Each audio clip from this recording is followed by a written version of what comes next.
اللہ اللہ اللہ اللہ اللہ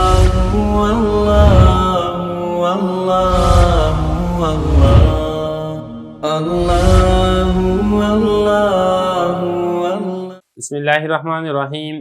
ہدایت النحو کا 10واں باب ہے القسم الثالث فی الحروف، سبق نمبر 21 میں خوش آمدید۔ آج کے سبق کے اندر ہم حروف تفسیر اور حروف مصدر کے بارے میں پڑھیں گے۔ عبارت دیکھ لیں۔ فصل حرف التفسیری ای و ان فای کا قولہ تعالی وصل القریہ ای اہل القریہ کانک تفسرہ اہل القریۃ وان انما یفسر بها فعل بمعنى القول كقوله تعالى وناديناه ان یا ابراہیم فلا يقال قلت له ان اكتب اذ هو لفظ القول لا معناه۔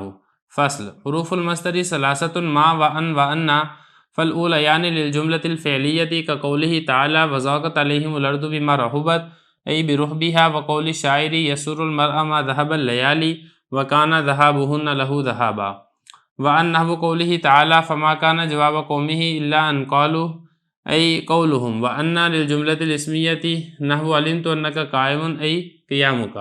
ترجمہ دیکھ لیں۔ تفسیر کے دو حرف ای اور ان۔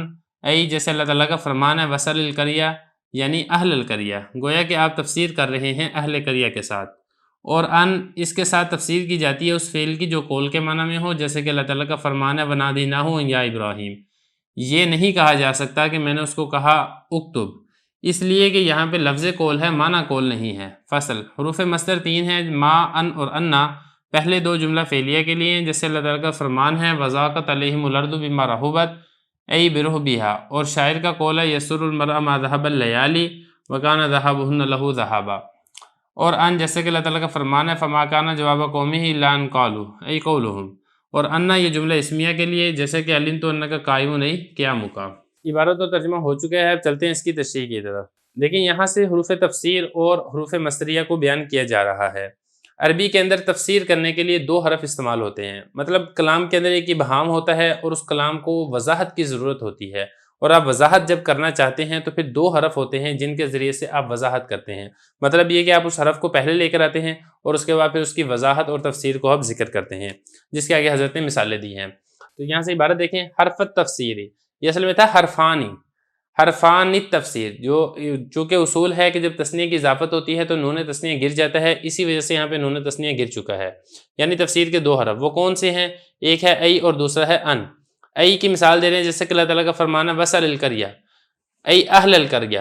تو دیکھیں قرآن مجید میں آتا ہے نا وصل القریہ، سوال کیجئے بستی سے۔ اب اس کلام کے اندر ابہام ہے، تو جو مفسر ہے، مفسر جب اس کی تفسیر کرے گا تو آگے عربی میں پہلے لکھے گا حمزہ یا زبر ای، پھر اس کے بعد اس کی تفسیر کرے گا اہل القریہ، کہ یہاں پہ قرآن مجید میں جو قریہ کا لفظ ذکر ہے اس سے مراد ہے اہل قریہ، کہ آپ بستی سے نہیں بستی والوں سے سوال کریں، کیونکہ بستی سے تو سوال نہیں کیا جا سکتا۔ تو یہ فرما رہے ہیں وصل القریہ ای اہل القریہ۔ اب یہاں پہ دیکھیں ای حرف ذکر کر کے اہل قریہ کے ذریعے سے آپ نے قریہ کی تفسیر کی ہے، تو یہ حضرت فرما رہے ہیں کانک تفسرہ اہل القریہ، گویا کہ آپ تفسرہ اس کی تفسیر کر رہے ہیں۔ کس کی تفسیر کر رہے ہیں؟ اس آیت کی، وصل القریہ کی۔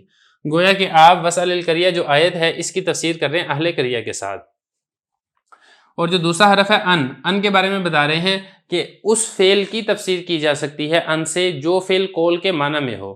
قول کے لفظ سے کوئی فعل آ رہا ہے، اس کی نہیں تفسیر آپ کر سکتے، بلکہ کوئی اور ایسا فعل ہے جو معنی کے اعتبار سے اس کے اندر قول والا معنی پایا جاتا ہے، جیسا کہ ندا ہے، یہ اسی طریقے سے امر ہے، امرنا ہم نے اس کو حکم دیا، مطلب یہ کہ ہم نے اس سے کہا، یا اسی طریقے سے ندا دی، بلایا میں نے، تو اس کا بھی معنی یہی ہوتا ہے کہ میں نے اس سے کہا، قول والا معنی اس کے اندر پایا جاتا ہے۔ آگے مثال دیں گے قرآن مجید سے۔ فرما رہے ہیں کہ ان اس کے ذریعے سے بہا، کس کے ذریعے سے؟ یہ جو ہا ضمیر ان کی طرف لوٹ رہی ہے، اس کے ذریعے سے اس فعل کی تفسیر کی جاتی ہے جو قول کے معنی میں، جیسے کہ اللہ تعالیٰ کا فرمان ہے وَنَادَيْنَاهُ أَن يَا ابراہیم، ہم نے ندا دی اس کو۔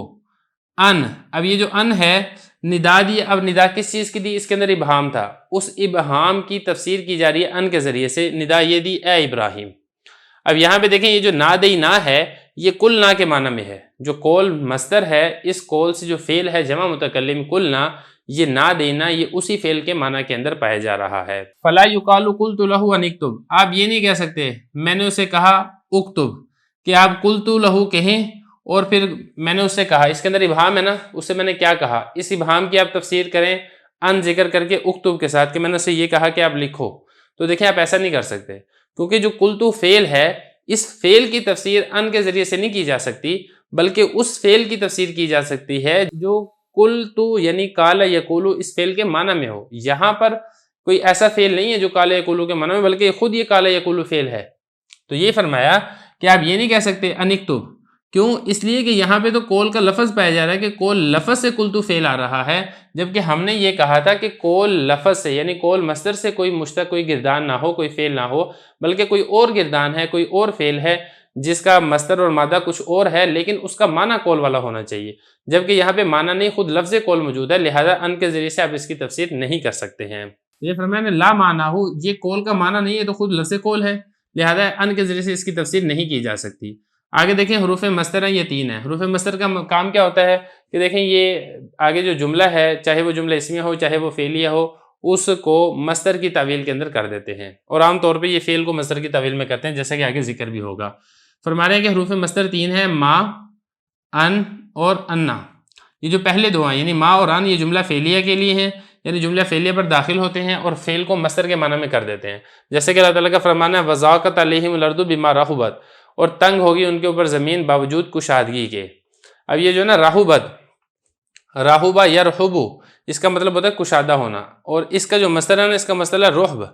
اب اس نے یہ دیکھیں یہ راہوبت فعل تھا، فعل ماضی معلوم واحد مؤنث غائب، اس کے اوپر میم الف ما داخل ہوا ہے، اس میم الف ما نے اس کو فعل ماضی کے معنی سے نکال کر اس کو مصدر کے معنی میں کر دیا ہے۔ اب اس کا معنی ہم یہ نہیں کریں گے کہ وہ کشادہ ہو گئی تھی، بلکہ اس کا معنی ہم کیا کریں گے؟ کشادگی، جو مصدر والا معنی ہے۔ جس طریقے سے ایک ہوتا ہے نا ضربت، مارا اسے ایک عورت نے، اور ایک ہوتا ہے ضرب، مارنا، اسی طریقے سے راہوبت کا مطلب کشادہ ہو گئی تھی، اور ایک ہے رہب، کشادہ ہونا۔ تو یہاں پر جو میم الف ما ہے اس نے کشادہ ہو گئی تھی فعل کا معنی ختم کر کے اس کے اندر مصدر کا معنی پیدا کر دیا ہے کشادگی، یہ والا معنی۔ تو یہ دیکھیں یہ میم الف ما داخل ہوا راہوبت پہ، اس نے راہوبت کو رہب مصدر کے معنی میں کر دیا۔ یہ اسی طریقے سے شاعر کا قول ہے یسر المرء ما ذهب الليالي وكان ذهابهن له ذهابا، آدمی کو خوش کرتا ہے ما ذهب الليالي، راتوں کا گزرنا، وکانا، حالانکہ راتوں کا گزرنا، لہو ذہابہ، اس کی زندگی کا گزرنا ہے۔ یہ شعر کا ترجمہ ہے۔ اب یہاں پہ سمجھنے کی بات یہ ہے کہ یہ جو ذہابہ فعل ہے یہ فعل مصدر کے معنی میں ہے، ذہاب کے معنی میں ہے، راتوں کا گزرنا۔ یہ نہیں کہ راتیں گزر گئی تھی، گزری وہ راتیں، یہ نہیں ہے اس کا مطلب، بلکہ اس نے میم الف ما نے آ کے ذہابہ کو ذہاب مصدر کے معنی میں کر دیا ہے، جو کہ ذہب یذهب کا مصدر ہے۔ تو یہ اس کا محل استشہاد ہے، میم الف ما داخل ہوا اور اس کو اس نے ذہاب مصدر کے معنی میں کر دیا کہ آدمی کو راتوں کا گزرنا، کیونکہ دیکھیں جب مصدر کا ترجمہ ہوتا ہے نا تو آخر میں نون الف نہ آتا ہے اردو میں جب ہم ترجمہ کرتے ہیں، تو دیکھیں یہاں پہ ترجمے میں بھی یہی آ رہا ہے آدمی کو راتوں کا گزرنا خوش کرتا ہے، گزرنا، حالانکہ راتوں کا گزرنا اس کی زندگی کا گزرنا ہے۔ اب ایک چیز رہ گئی وہ ہے شعر کی ترکیب، وہ بھی آپ دیکھ لیں یہاں پہ۔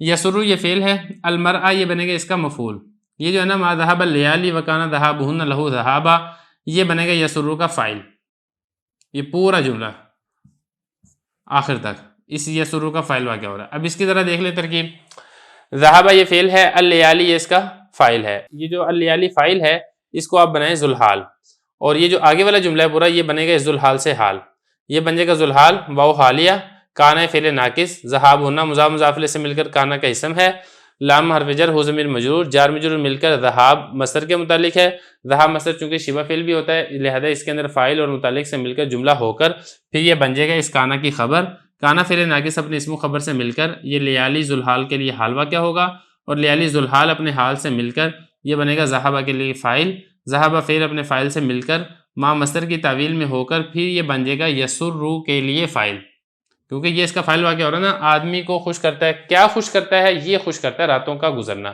تو اس لیے ترکیب کے اندر یہ یسرو کا فاعل واقع ہو رہا ہے۔ تو یہ ایک حرف تھا مصدر کا میم الف ما، یہ ساری وضاحت گزر چکی ہے۔ اب آگے مصدر کا دوسرا حرف ہے ان، جیسے کہ اللہ تعالیٰ کا فرمان ہے فما کان جواب قومہ الا ان قالوا، اس کی قوم کا جواب نہیں تھا مگر ان کا یہ والا قول، یہ نہیں آپ نے ترجمہ کرا کہا ان سب مردوں نے، جو کہ کالو کا ترجمہ ہے، جب کالو کے اوپر ان داخل ہوا تو اس کا ان نے آ کر کالو کو ماضی کے معنی سے نکال کر کول مصدر کے معنی میں کر دیا ہے کہ ان کی قوم کا جواب نہیں تھا مگر یہ والا کول ان کی قوم کا جواب تھا، کول کے معنی میں کر دیا۔ یہ آگے فرما رہے ہیں کہ ان نے آ کر اس کو قولہم یعنی کول کے معنی کے اندر کر دیا ہے، اور یہ جو انا ہے یہ جملہ اسمیہ پر داخل ہو کر جملہ اسمیہ کو یہ مصدر کے معنی میں کرتا ہے. جیسے ہے نا علمت انک قائم. اب یہ دیکھیں انک قائم یہ جملہ اسمیہ ہے, کاف ضمیر اس کے اسم ہے, قائم اس کی خبر ہے, اور اس نے انا نے آ کر یہ قائم ان کو قیام مصدر کے معنی کے اندر کر دیا ہے. اور اس کا معنی کیا مطلب گا؟ علمت قیامک, میں جانتا ہوں تیرے کھڑا ہونے کو. تو بہرحال یہ کچھ حروف تھے, حروف مصدر کے بارے میں وضاحت تھی جو کہ ہم نے آج کے سبق میں پڑھ لی ہے.